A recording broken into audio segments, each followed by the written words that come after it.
उसके बाद मैं आगे स्टार्ट करता हूँ।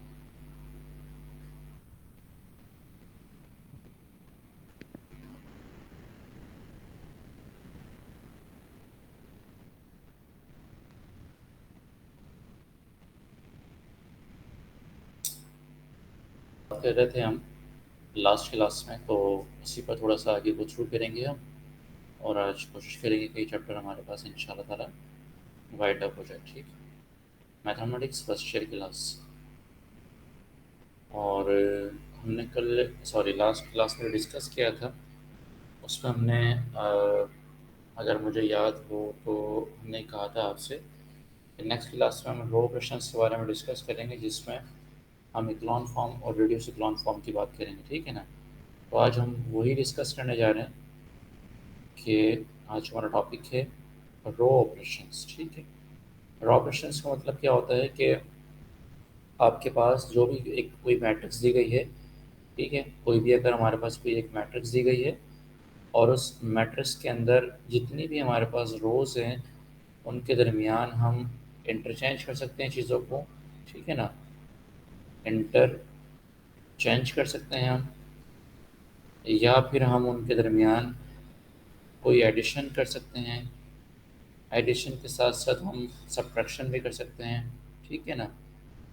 सब्ट्रैक्शन भी कर सकते हैं। अगर आपसे कोई कहा जाए कि भी स्केलर मल्टीप्लाई करें इसमें, तो वो भी कर सकते हैं आप। ठीक है। स्केलर मल्टीप्लाई भी कर सकते हैं। तो ये सारे कहलाते हैं हमारे पास रो ऑपरेशन। ठीक है। जिसमें आपने एक रो को उठाकर सेकंड रो में पुट कर देना है, ये कहलाता है interchange. Addition of two rows कर सकते हैं आप, देन उसके बाद सब्ट्रैक्शन कर सकते हैं, आप कोई स्केलर मल्टीप्लाई कर सकते हैं इसमें। तो that are the operation is said to be an row operation. अब इस रो ऑपरेशन से हमारा काम क्या होता है? तो इन रो ऑपरेशन से हम बेसिकली दो तरीके की फॉर्म्स बनाते हैं। ठीक है ना। मतलब हमारा काम क्या है? We are going to generate two forms. The first one is said to be the echelon form। ठीक है ना। ये कहलाती है हमारे पास इक्लॉन फॉर्म। और जो सेकंड वन हमारे पास है, उसको कहते हैं आप रिड्यूस्ड इक्लॉन फॉर्म। ठीक है ना।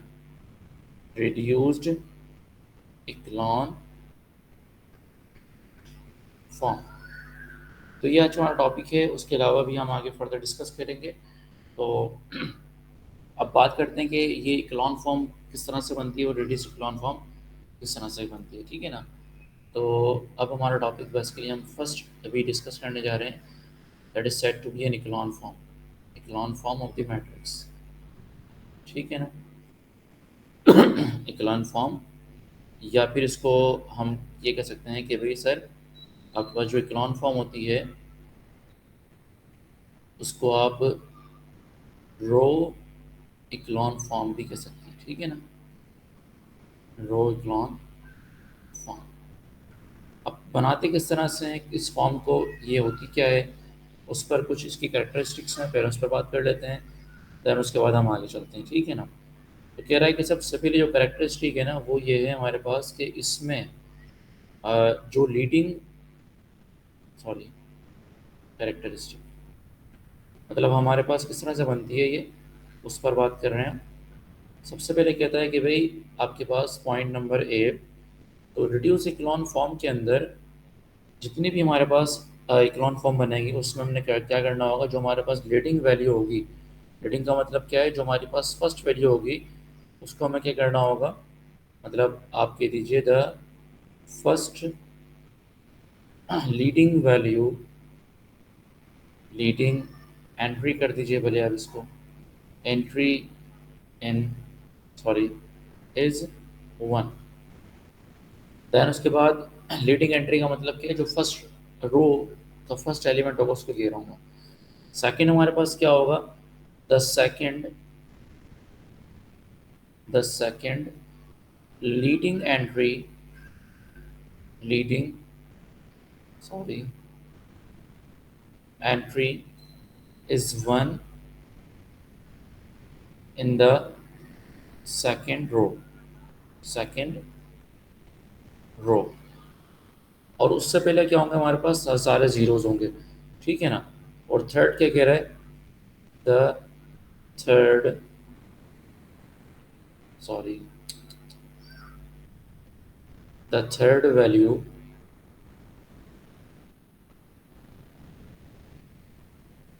the third row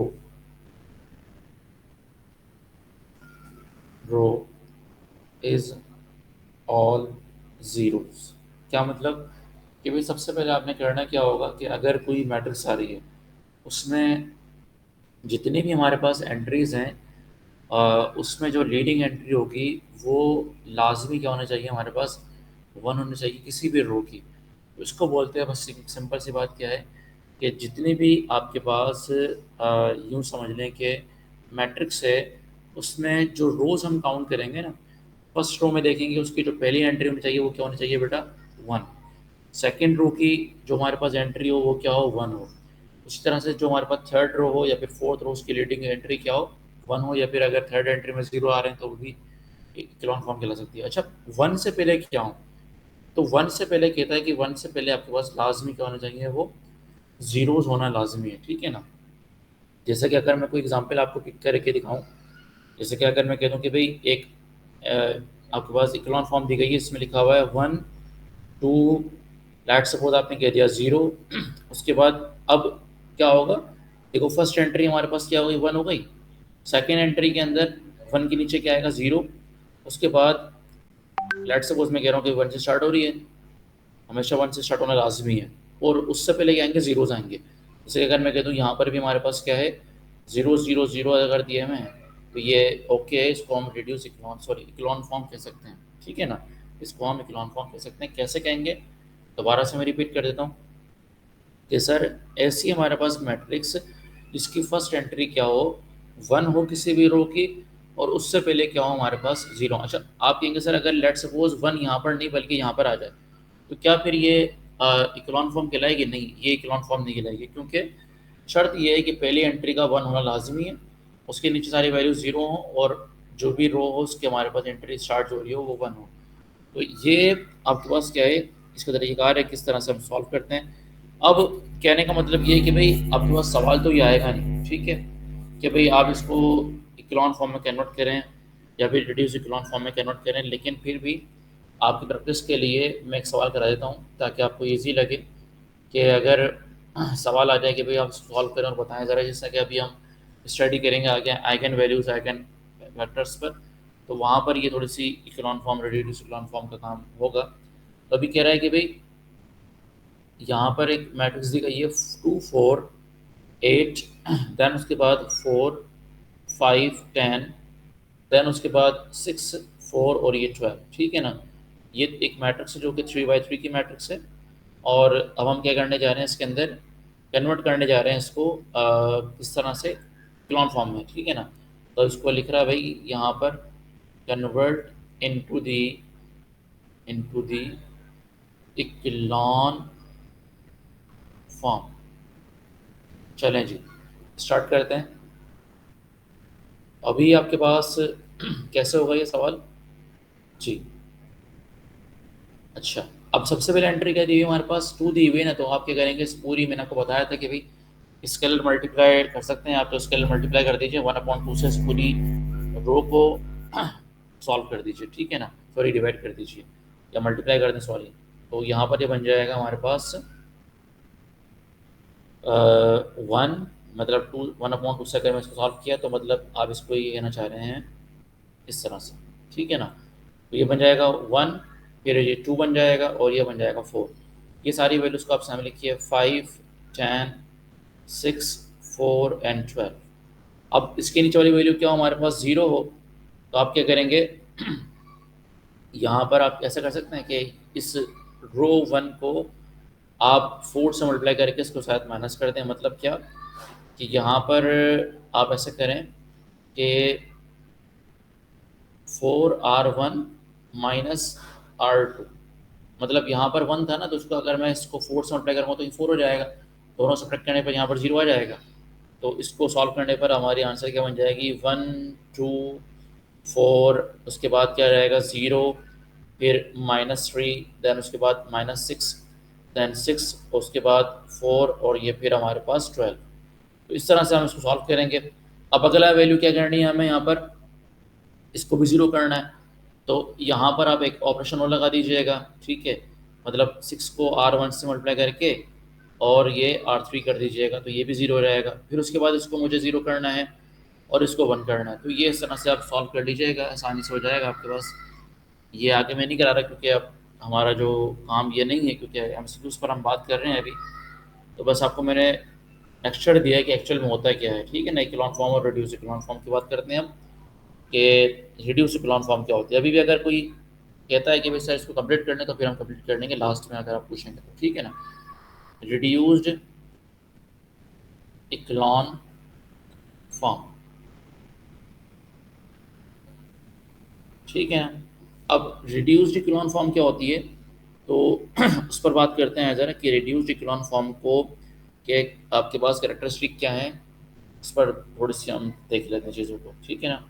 तो कह रहा है कि भाई इट इज़ एन ऑलरेडी, मतलब सबसे पहले क्या हो, ये आपके पास एक इक्लोन फॉर्म होने लाजमी है, ठीक है ना। मतलब रिड्यूस्ड इक्लोन फॉर्म से पहले ये इक्लोन फॉर्म होना लाजमी, जो आपको मैंने बताया था अभी। उसके बाद सेकंड काम क्या करना है आपने, each leading each leading one is only non-zero entry in its column। मतलब आप ये समझ लें कि आपके पास जो भी रिड्यूस इक्लोन फॉर्म बनेगी उसमें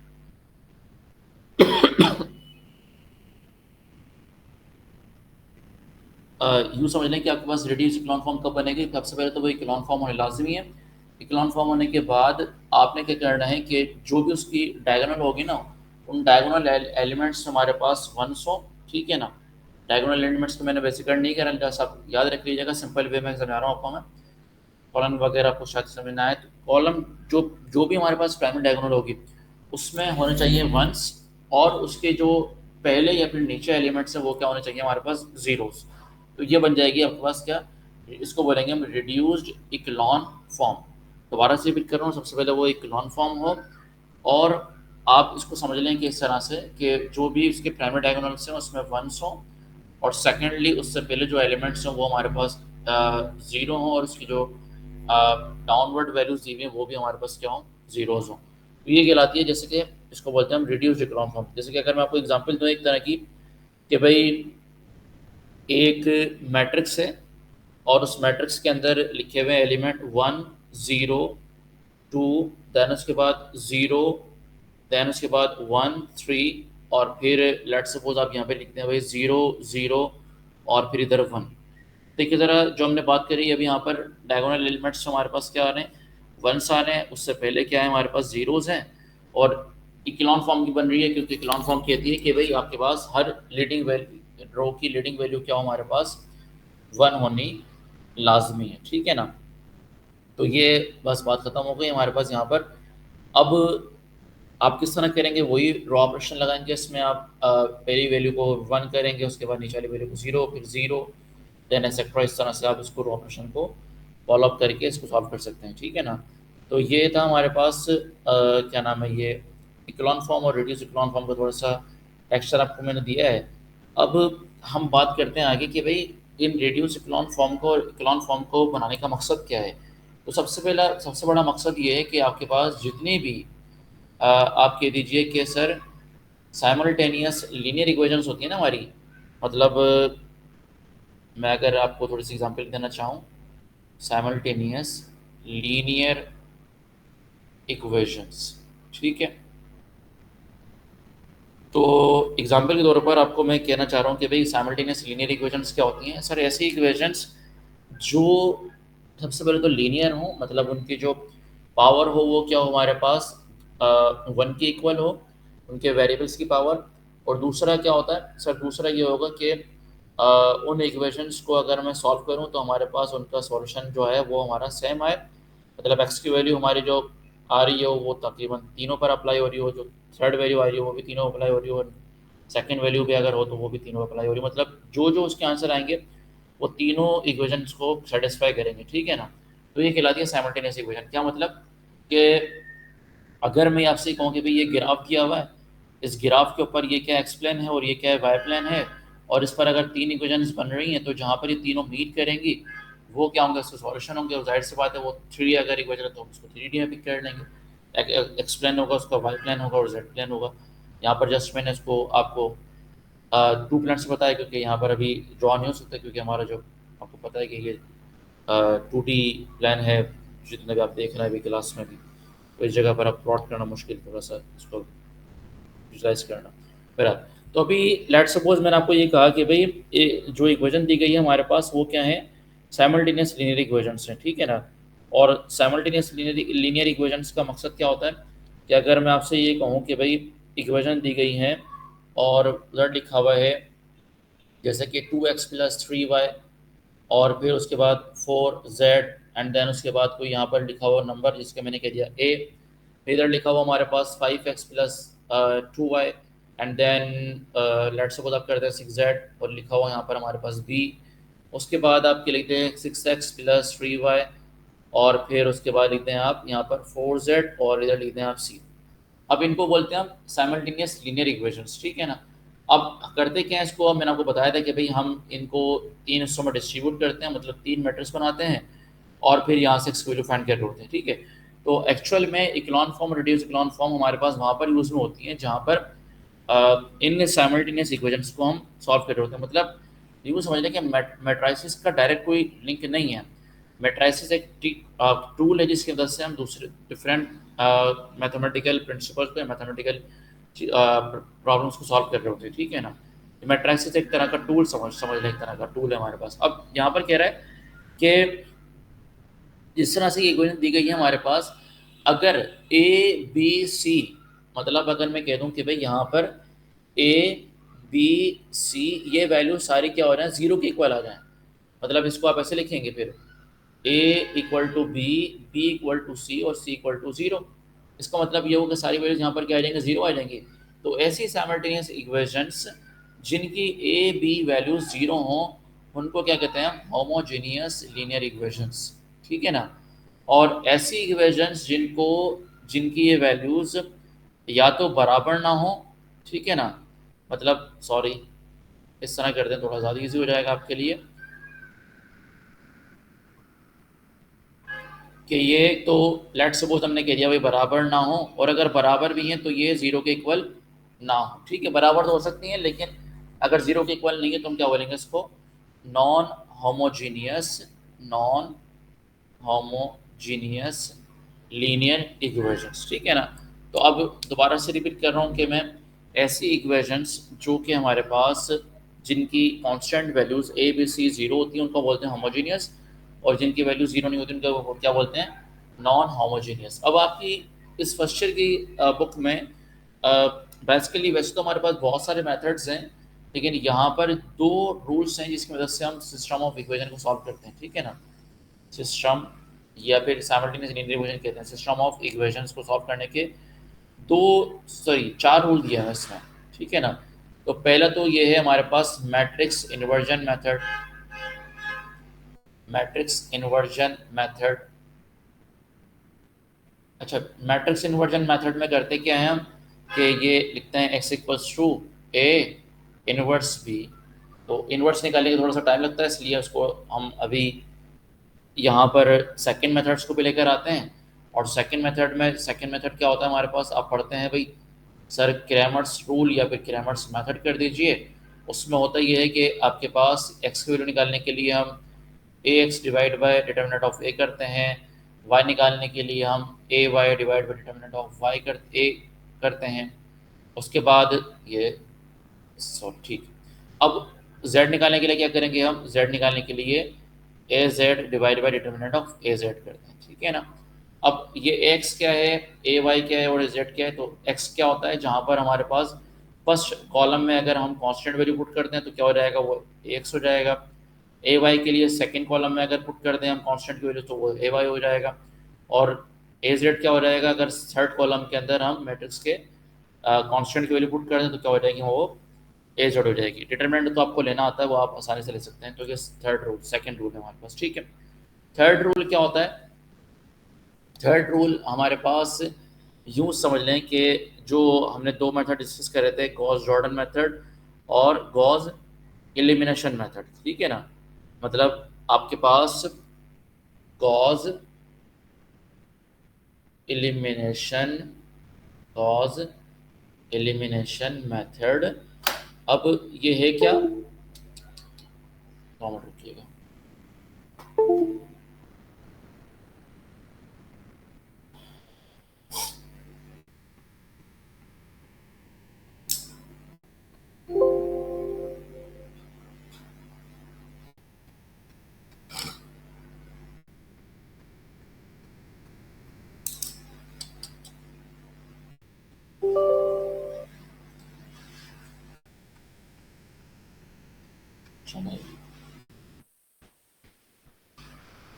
हाँ, तो मैं यहाँ बात कर रहा था आपसे गॉस एलिमिनेशन मेथड। अच्छा, गॉस एलिमिनेशन मेथड और सेकंड सॉरी फोर्थ क्या है हमारे पास, यूँ समझ लें कि आप गॉस जॉर्डन मेथड।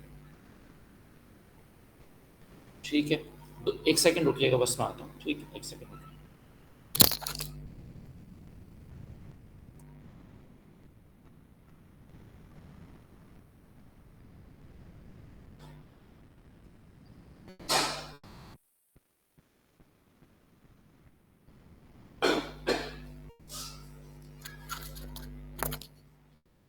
जी, तो मैं क्या कह रहा था आपसे कि गॉस एलिमिनेशन मेथड और दूसरा क्या है, Gauss Jordan method. Gauss elimination method के अंदर आप कह दीजिए कि सर हम यूज़ करते हैं किसका, इक्लॉन फॉर्म का, और गॉस जॉर्डन में क्या करते हैं, हम यूज़ करते हैं रिड्यूस्ड इक्लॉन फॉर्म का। बस यही इसमें फ़र्क है और कोई और ख़ास फ़र्क नहीं है। ठीक है ना। मतलब दोबारा से रिपीट कर रहा हूँ सर, ऐसा हमारे पास मेथड जहाँ पर हम इक्लॉन फॉर्म का यूज़ करें वो कहलाती है क्या, गॉस एलिमिनेशन। और गॉस जॉर्डन क्या होगा, ये और ज़्यादा अच्छा होता है कि आप गॉस रिड्यूस्ड इक्लॉन फॉर्म बना दें तो वहाँ पर स्टार्टिंग के दो वेरिएबल्स वैसे ख़त्म हो जाते हैं और फिर आप आसानी से सॉल्व कर लेंगे उसको। ठीक है ना। मतलब इक्लॉन फॉर्म में ये बनता है ना कि आपके पास ये वैल्यू होती है, यहाँ पर होती है, यहाँ पर होती है, ज़ीरो होता है, ये भी ज़ीरो होता है, सॉरी ये वन हो जाएगा, पहले इसको आप ज़ीरो कर दें, इसमें होता है ये भी ज़ीरो, ये भी ज़ीरो, यहाँ पर वन आ जाएगा। तो मतलब जेड वाली वैल्यू आपको यहीं से मिल जाएगी। तो ये इस वक्त थोड़ा सा हमारे समझ लीजिए कि एक फ़ायदा है क्या अप्लाई करने का, गॉस जॉर्डन अप्लाई करने का। तो ये तो हमारे पास ख़त्म हो गया है अभी चैप्टर नंबर हमारे पास सेकंड। ठीक है, अब हम बात करने जा रहे हैं हमारे पास चैप्टर नंबर थ्री पर। और चैप्टर नंबर थ्री का अगर मैं जिक्र करूँ आपसे, जी one second, unit number three, और वो बात कर रहे हैं हम किस पर, वेक्टर्स पर। ठीक है ना। यहाँ तक किसी का कोई सवाल अगर हो तो आप काइंडली मुझसे मालूम कर लें, वरना फिर हम आगे गो थ्रू करते हैं चीज़ों को। और एक काम और करते हैं कि अभी तक हमने एमसीक्यूज़ कभी सॉल्व नहीं किए, तो नेक्स्ट क्लास में हम जो फर्स्ट यूनिट और सेकंड यूनिट है ना उसका तकरीबन मैं एमसीक्यूज़ की स्लाइड्स वगैरह बना के लेकर आऊँगा, तो वहाँ पर हम नेक्स्ट क्लास में ये जो एमसीक्यूज़ वाला पोर्शन है ना हमारा फर्स्ट चैप्टर का, मतलब कॉम्प्लेक्स नंबर्स का, और सेकंड मैट्रिसेस और डिटरमिनेंट का, तो उसको हम गो थ्रू कर लेंगे नेक्स्ट क्लास में। अभी फिर वक्त के लिए हम वेक्टर्स को स्टडी करते हैं, लेकिन अगर बीच में कोई सवाल हो तो मालूम कर लें आप।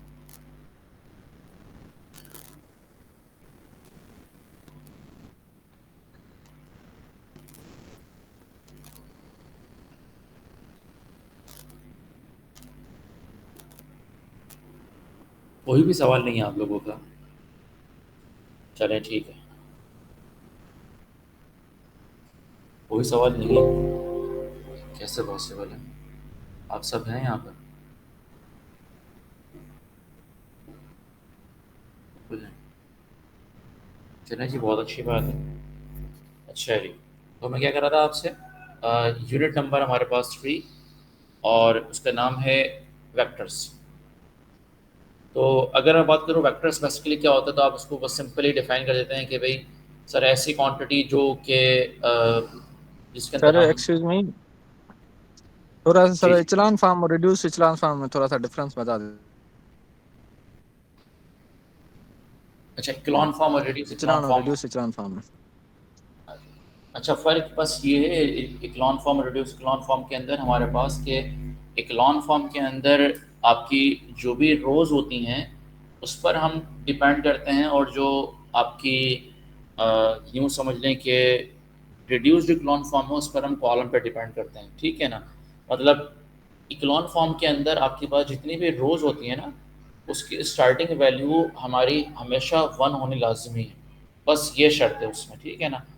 और रिड्यूस्ड इकोलॉन फॉर्म में क्या है कि आपकी जो स्टार्टिंग वैल्यू हो किसी भी रो की, पहले तो वो हमारे पास इकोलॉन फॉर्म में कन्वर्ट हुई हुई हो, उससे पहले ज़ीरोज़ हों, और अपॉन वाली जो उसकी जो नीचे वाली वैल्यूज़ हैं वो भी ज़ीरोज़ होनी लाजमी है। मतलब यूँ समझ लें कि सिंपली इज़ दैट कि रिड्यूस्ड इकोलॉन फॉर्म में जो डायगोनल एलिमेंट्स होते हैं वो हमारे पास हम क्या करते हैं, वंस करते हैं। उससे पहले वाली जो वैल्यूज़ होती हैं हमारे पास किसी भी मैट्रिक्स के अंदर रो में, वो क्या होती हैं, हमारी ज़ीरोज़ होती हैं, ठीक है ना।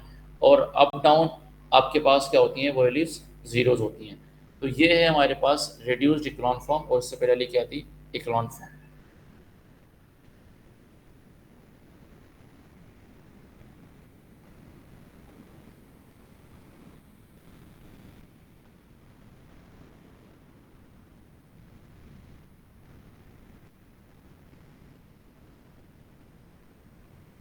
अब समझ में आ गई बात। ठीक है सर, आगे चलें। ठीक हो गया।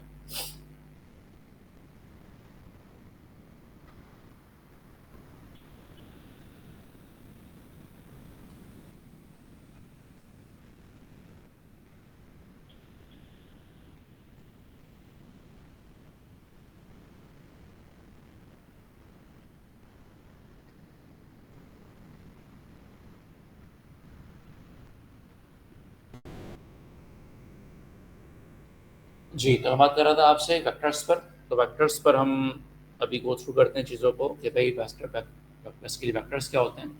तो कह रहा है कि भाई ऐसी क्वांटिटी, ठीक है, a quantity which specify with the help of magnitude, ठीक है, और उसके साथ आप कह दीजिए कि as well as, and as well as direction. ठीक हो गया। तो ये हमारे पास वेक्टर्स की डेफिनेशन है, और उसके बाद कुछ वेक्टर्स की हमारी टाइप्स होती हैं, उस पर बात करते हैं। देन फिर हम आगे चलेंगे इसके ऑपरेशंस पर। तो पहला कह रहा है कि भाई आपके पास we are going to discuss the types of the vectors. तो बेसिकली ये आती नहीं है, लेकिन फिर भी आपको मालूम होना चाहिए कि अगर कोई यहाँ पर आ जाए सवाल कि वेक्टर्स के टाइप्स पर बात करें, तो वहाँ पर आप उसको डिफाइन कर सकें इंटरव्यू, तो उस पर बात करते हैं। कह रहा है कि भाई सबसे पहले जो हमारी टाइप है, आप उसको कहते हैं कि sir any vector is fix with the origin is said to be an position vector. क्या मतलब कि सर ऐसा वेक्टर जो हमारे पास किसी ओरिजिन से क्या हो, कनेक्टेड हो, इसको मैंने कह दिया ए। तो अब आपके पास आप बोलेंगे सर ये जो वेक्टर ए बन रहा है, ये जो वेक्टर हमारे पास कहलाएगा इसको बोलेंगे हम पोजीशन वेक्टर, ठीक है ना। क्या मतलब हुआ कि सर ऐसा वेक्टर जो बस ओरिजिन से पास हो रहा है उसको बोलते हैं पोजीशन वेक्टर। सेकंड वेक्टर इसी के अपोजिट होता है, उसको बोलते हैं आप फ्री वेक्टर, ठीक है ना। फ्री, इसको भी यहाँ पर वेक्टर लिख दीजिए, फ्री वेक्टर।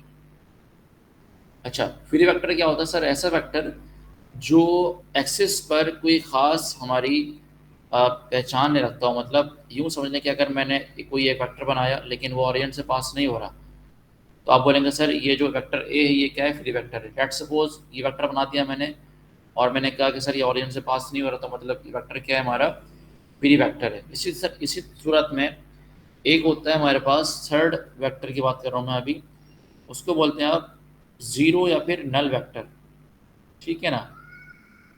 ज़ीरो या फिर नल वेक्टर। अब ज़ीरो या फिर नल वेक्टर क्या होता है सर, ऐसा वेक्टर जिसका मैग्नीट्यूड हमारे पास सेम हो लेकिन डायरेक्शन अपोजिट हो, मतलब magnitudes are same and directions are opposite.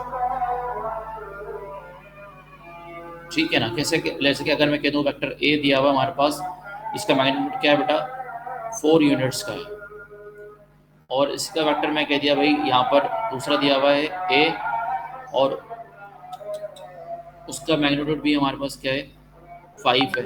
लेकिन आपने कहा कि सर इसकी डायरेक्शन क्या है, इसकी डायरेक्शन इस जगह दी हुई है और इसकी डायरेक्शन हमारे पास क्या है, यहाँ पर है। तो आप बोलेंगे सर इन दोनों का जो सम ऑफ मैग्नीट्यूड रहेगा वो क्या होगा, 0 होगा।